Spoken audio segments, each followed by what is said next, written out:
Hello students, good morning. Today I am going to start economics for class 10 named Understanding Economic Development. Okay, the first chapter is we are doing first chapter development. In that chapter now we have to discuss about how to compare different countries or states regarding development. Okay, then you might ask, if development can mean different things, how come some countries are generally called developed and other underdeveloped? Before we come to this, let us consider another question. तो हम कह सकते हैं या पूछ सकते हैं कि अगर विकास का अर्थ या विकास का मीनिंग भिन्न भिन्न है या मतलब अलग अलग है, तो कैसे किसी कंट्री को हम डेवलप्ड या किसी कंट्री को अंडर डेवलप्ड यानी विकसित और कुछ को अविकसित कह सकते हैं। तो इसको जानने से पहले हमें कुछ और प्रश्न के बारे में सोचना पड़ेगा, कुछ और प्रश्न के बारे में देखना पड़ेगा कि कैसे हम लोग डेवलप्ड और अंडर डेवलप्ड कंट्री को डिफाइन कर सकते हैं। ठीक है, when we compare different things, they could have similarities as well as differences. Which aspects do we use to compare them? तो हम लोग डिफरेंट थिंग्स को देखते हैं कि कुछ में समानताएं हैं, कुछ अंतर हैं, दोनों हो सकते हैं। इनकी तुलना हम करने के लिए भिन्न भिन्न पहलुओं का प्रयोग, भिन्न भिन्न एस्पेक्ट्स का प्रयोग करते हैं। Let us look at students in the class itself. तो आप अपने क्लास के स्टूडेंट्स के बारे में ही देख सकते हैं कि हर स्टूडेंट्स एक जैसे नहीं होते हैं। How do we compare different students? हम भिन्न भिन्न स्टूडेंट्स की तुलना कैसे करेंगे? ठीक है, तो they differ in their Heights, health, talents and interest. Class के सभी बच्चे की हाइट यानी ऊंचाई, हेल्थ यानी स्वास्थ्य, टैलेंट्स यानी उनकी बुद्धिमत्ता या इंटरेस्ट इनकी जो रुचि है वो सभी की अलग अलग हो सकती है। The healthiest student may not be the most studious one. जो हेल्थिएस्ट स्टूडेंट्स है, जो सबसे स्वस्थ स्टूडेंट है या विद्यार्थी है, कोई जरूरी नहीं है कि वो स्टूडियस ही हो, वो सबसे अधिक पढ़ाकू भी हो। The most intelligent students may not be the friendliest one. और जो बहुत ही इंटेलिजेंट विद्यार्थी है या छात्र है, कोई जरूरी नहीं है कि वो सबके साथ मित्रवत व्यवहार भी करें। So how do we compare students? तो इस प्रकार हम कैसे उनकी तुलना कर सकते हैं? The criterion we may use depends on the purpose of comparison. अब इसकी क्राइटेरिया इस पर डिपेंड करती है कि हम किस लिए कंपेयर कर रहे हैं, किसी की तुलना, सारे स्टूडेंट्स की तुलना किस लिए कर रहे हैं, किस काम के लिए, किस पर्पज के लिए, किस उद्देश्य के लिए कर रहे हैं। We use different criterion to choose a sports team. अगर हो सकता है कि हम स्पोर्ट्स टीम बनाने के लिए उनकी तुलना कर रहे हो। ए डिबेट टीम, एक वाद विवाद प्रतियोगिता के लिए कोई टीम है, उसके लिए हमें चुनना है स्टूडेंट्स को, तो उसके लिए तुलना करें। ए म्यूजिक टीम के लिए करें। और a team to organize a picnic, या कोई ऐसी टीम के लिए हमें चुनना है या कंपेयर करना है कि कोई पिकनिक ऑर्गेनाइज करना है, तो उसके लिए हम किन स्टूडेंट्स को चूज करें, तब हम स्टूडेंट्स की तुलना उनके आधार पर करेंगे। Still if for some purpose we have to choose the criterion for the all round progress of children in the class, how shall we do it? फिर भी अगर हमें किसी उद्देश्य से कक्षा के विद्यार्थियों या क्लास के जो भी स्टूडेंट्स हैं, उनकी सभी तरह की प्रगति के बारे में अगर मानक चाहिए या तुलना चाहिए, तो हम उसे कैसे चुनेंगे, हम उसको कैसे जानेंगे? ठीक है, यूजुअली वी टेक वन और more important characteristics of person and compare them based on this characteristics. सामान्यतः हम व्यक्तियों की एक या दो महत्वपूर्ण विशेषताओं को लेकर उनके आधार पर ही हम तुलना कर सकते हैं, या उनके जो एक या दो विशेषताएं हैं उन सब में उन्हीं के आधार पर हम तुलना कर सकते हैं. Of course, there can be differences about what are important characteristics that should form the basis of comparison, friendliness and spirit of cooperation, creativity और marks secured. तो तुलना के लिए क्या महत्वपूर्ण विशेषताएं चुनी जाए या क्या विशेषताएं होनी चाहिए, इस पर मतभेद हो सकते हैं. ठीक है. विद्यार्थियों का मित्रतापूर्ण व्यवहार और सहयोग भावना, उनकी रचनात्मक यानी क्रिएटिविटी या उनके द्वारा सिक्योर किए गए मार्क्स यानी प्राप्त किए गए अंक, इन सब आधारों पे उनकी तुलना कर सकते हैं, कंपैरिजन कर सकते हैं. ठीक है. This is true of development too. यही बात विकास पर भी लागू होती है, डेवलपमेंट पे भी लागू होती है. For comparing countries, their income is considered to be one of the most important attributes. तो जब हम देशों की तुलना, विभिन्न कंट्रीज की तुलना करते हैं, डिफरेंट कंट्रीज की तुलना करते हैं, तो वहां पे हम लोग मुख्य रूप से वहां के कंट्री की जो इनकम है उसकी तुलना हम लोग करते हैं, या क्राइटेरिया उसको रखते हैं कि किसी भी कंट्री की एनुअल इनकम कितनी है, वार्षिक आय किसी भी कंट्री की कितनी है, उसके आधार पर हम लोग विकास और विकसित और अविकसित कंट्री के बारे में तुलना करते हैं. ठीक है. Countries with higher income are more developed than other with less income.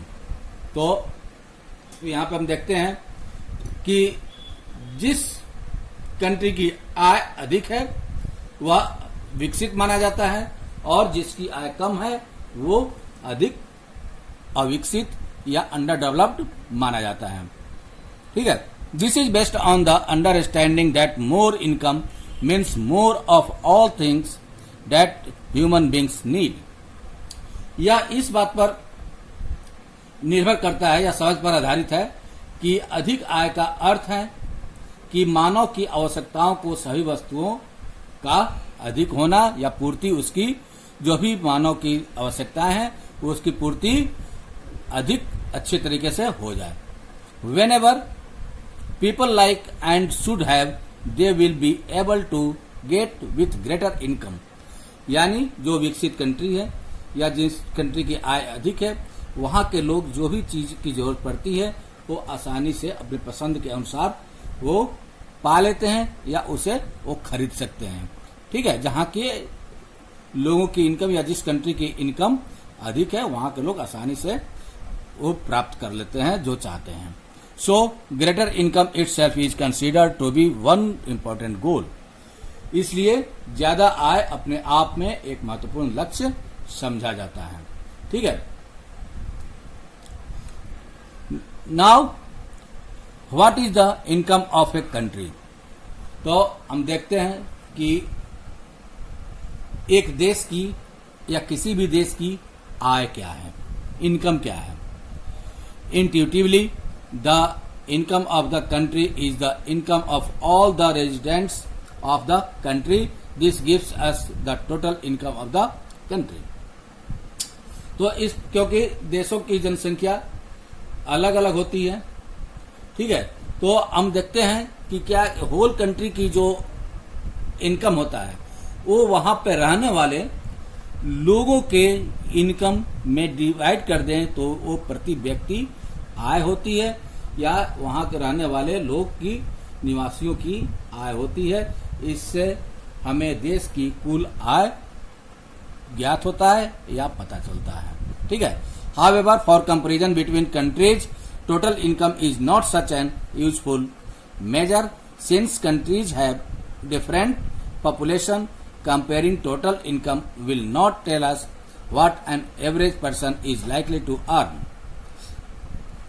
लेकिन देशों के बीच तुलना करने के लिए कुल आय इतना उपयुक्त माप नहीं है, क्योंकि देशों की जनसंख्या अलग अलग होती है. कुल आय की तुलना करने से हमें यह जानकारी नहीं मिलता कि औसत व्यक्ति क्या कमा सकता है या क्या कमाता है. ठीक है. यह कितना वो इनकम अर्जित करता है या कितना प्राप्त करता है. ठीक है, क्योंकि किसी देश की जनसंख्या बहुत अधिक हो सकती है, किसी देश की जनसंख्या कम हो सकती है। ठीक है, तो इस आधार पर प्रति व्यक्ति आय अगर निकालते हैं तो कुछ डिफरेंसेस हो सकते हैं। ठीक है,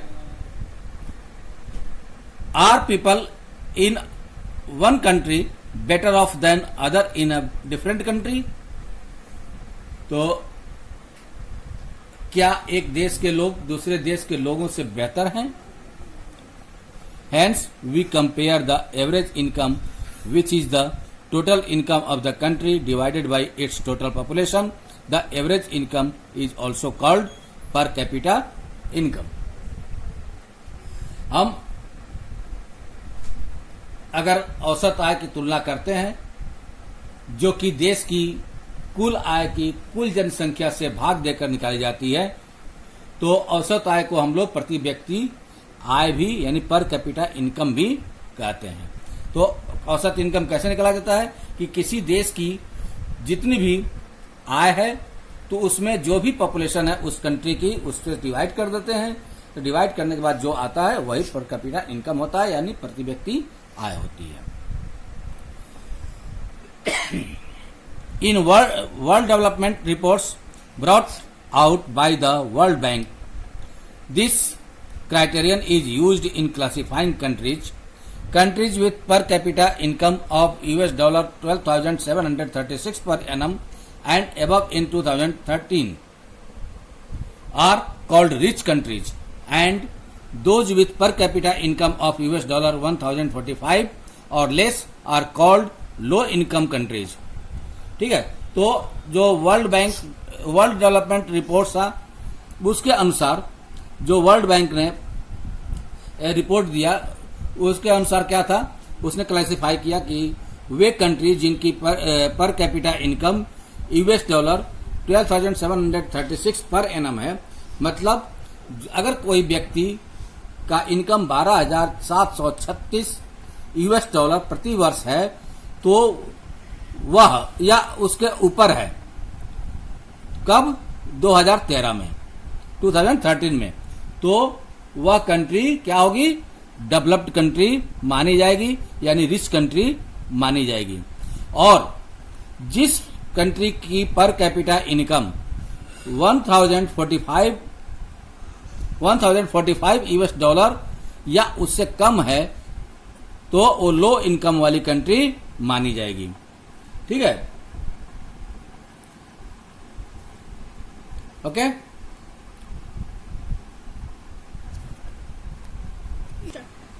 ओके, तो India comes in the category of low middle income countries because it's per capita income in 2013 was just US dollar 1,570 per annum. तो इस प्रकार से इंडिया जो है लो मिडिल इनकम कंट्री में आता है, यानी निम्न मध्य वर्ग आय वाले देशों में आता है, क्योंकि यहाँ का जो पर कैपिटा इनकम था 2013 में यानी 2013 में वो 1,570 US डॉलर प्रति वर्ष या पर एनम था। The rich countries excluding countries of middle east and certain other small countries are generally called developed countries. तो जो समृद्ध देश हैं जिनमें मध्य पूर्व यानी मिडिल ईस्ट के कुछ कंट्री हैं और कुछ अन्य छोटे देश भी इसमें शामिल हैं, जिनको कि आमतौर पर विकसित देश कहा जाता है। ठीक है, ये चैप्टर हो गया कंपैरिजन कि कंट्री का जो कंपैरिजन है डेवलप्ड और अंडर डेवलप्ड कैसे हम लोग कंपैरिजन करेंगे, तो ये हो गया। उसके आधार पर जो एवरेज इनकम है इसके लिए हम लोग एक चार्ट देखते हैं। देख लीजिए, बोलिए ना। ये चार्ट आप देखेंगे, ठीक है। While average are useful for comparison they also hide disparity. तो इसमें यद्यपि औसत आय तुलना के लिए उपयोगी है, फिर भी यह असमानताएं को छुपा जाता है। ठीक है, तो इस चार्ट को आप देखेंगे, देखने से पता चल जाएगा आप लोगों को कि एवरेज इनकम कैसे निकालते हैं। अब ये है कंट्री ए है, कंट्री बी है, इन सबको ऐड कर दो, ऐड करके एवरेज निकल जाएगा, ऐड करके 5 से डिवाइड कर दो तो निकल जाएगा एवरेज। फिर यहाँ पे ऐड कर दो, ऐड करने के बाद 5 से डिवाइड कर दो तो एवरेज निकल जाएगा। तो इसमें यह देखना है कि कैसे हम निकालते हैं कि कोई भी व्यक्ति किस कंट्री में रहना ज्यादा पसंद करेगा। अगर हम कंट्री ए को देखते हैं कि लगभग सिमिलरिटी है हर व्यक्ति में, ये फर्स्ट, सेकंड, थर्ड, फोर्थ, 5 ये क्या है, ये पर्सन है, ये व्यक्ति है। ठीक है, मान लो कि कोई कंट्री जिसमें 5 लोग हैं, 5 लोगों का इनकम ये है किसी महीने की। ठीक है, ये एवरेज इनकम है हर महीने का। ठीक है, तो उसका एवरेज निकाल लेंगे, उस तो वो कंट्री का इनकम हो जाएगा।